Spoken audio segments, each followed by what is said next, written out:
ना गोरगरीब ओबीसी खाऊ दे, नाही गरज आपल्याला. लहान मोठे भाव आहे, सामंजस्याची भूमिका हे खाऊ दे, आपल्याला नको आहे, आपल्याला आहे. पण ज्यावेळेस आता परिस्थिती शैक्षणिक सामाजिकदृष्ट्या मागास त्यावेळेस मागायला गेल्यावर हे अगोदरपासून होते, त्यांनी जी आमची त्यावेळेस त्यांच्याबद्दलची भावना होती ती भावना आता त्यांनी व्यक्त करायला पाहिजे की यांच्या लेकराला मिळेल. पण आता त्यावेळेस आम्ही मोकळा हात सोडला, ते खाऊ द्या, आपलेच भावंड आहे. आज त्या काय मोठ्या भावाला खायची वेळ आली तर ते आरक्षण मिळू देत नाही.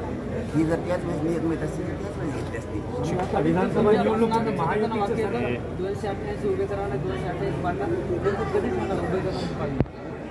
पहिला टप्पा आहे, 13 तारखेपर्यंत मिळेल.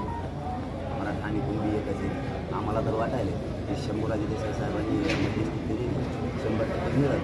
परंतु जर ते मिळणार नसेल तर आम्हाला वाटतं त्यांनी सगळ्या अंमलबजावणी करून आम्ही आमच्या मूळ मागणीवर थांबणार आहे. सरसकटच आमची मराठ्यांना कोणते प्रमाणपत्र द्यायची ही मागणी सरकारनंच सांगितलं होतं. त्यावेळेस गिरीश महाजन हे ओबीसीचे लय फोटो नेतेच.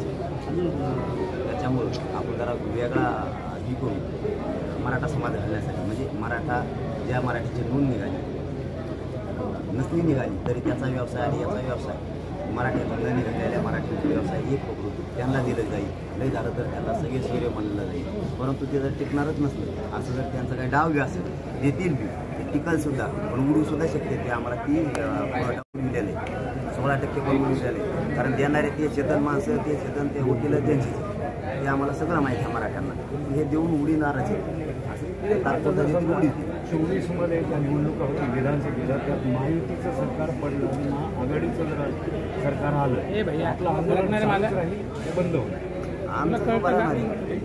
आमचेच लोक सगळ्या जाती धर्मातून उभं करून आमचं चालणार आहे. तर आम्हीच आमचं आरक्षण सगळ्या जातीला घेणार आहे. सगळ्या जातीला ज्यांचे राहिले कैकड समाज, राजपूत समाज, वडार समाज, धनगर समाज, मराठा समाज, मुस्लिम, दलितांचे त्यांचे प्रश्न राहिले. 12 बलुतेदारांचा, बंजारांचा, बांधवांचा वेगळा प्रवर्ग आम्ही आमच्याच बघित होती एक वेगळा प्रवर्ग करतो. बीडमध्ये आपली रॅलीला पोलिसांनी नाकारली, परवानगी नाकारली. नाही माहिती घेतो आज उद्या याच्यावर 100. हिंगोली परभणीपेक्षा नागरिकांचं भाषण आक्रमक झालं, शिंदेबद्दल जरा सौम्य होऊ शकतं. नाही, मी समजून सांगितलं, तेच म्हणतोय मी. आता शिंदे फडणवीस साहेबांना मी समजून सांगितलं आहे की असं होतं आहे. तुम्ही प्रत्येक वेळेस काय करताय, ओबीसी फक्त नेते करताय. सामान्य ओबीसींचं काय, 10% ओबीसीचे नेते सुधारणार, पण 90% ओबीसी गोरगरीब मराठ्यांचे तुम्ही 10% लोक सुधारितात राजकारणात. 90% गोरगरीब मराठ्यांचं वाटलं होतं. तुम्हाला हे परवडणार नाही हे समजून सांगतो. आम्ही समजून सांगितलं का ते आमचीच मराठीचे 2-4 त्यांच्या अवधी होते, माकडे होते, गचपाली ती लगेच बोलायचं चालतं. त्याने ते हे समजून घेत नाही की ते बोलल्यामुळं फडणवीस अडचणी दिली, पण ते बोलतेच. आम्ही समजून सांगितलं त्यांच्याकडे निर्णय त्यांच्याकडे, त्याला आम्ही काय करावं. आम्ही मात्र आमच्याकडे ठाम येतो.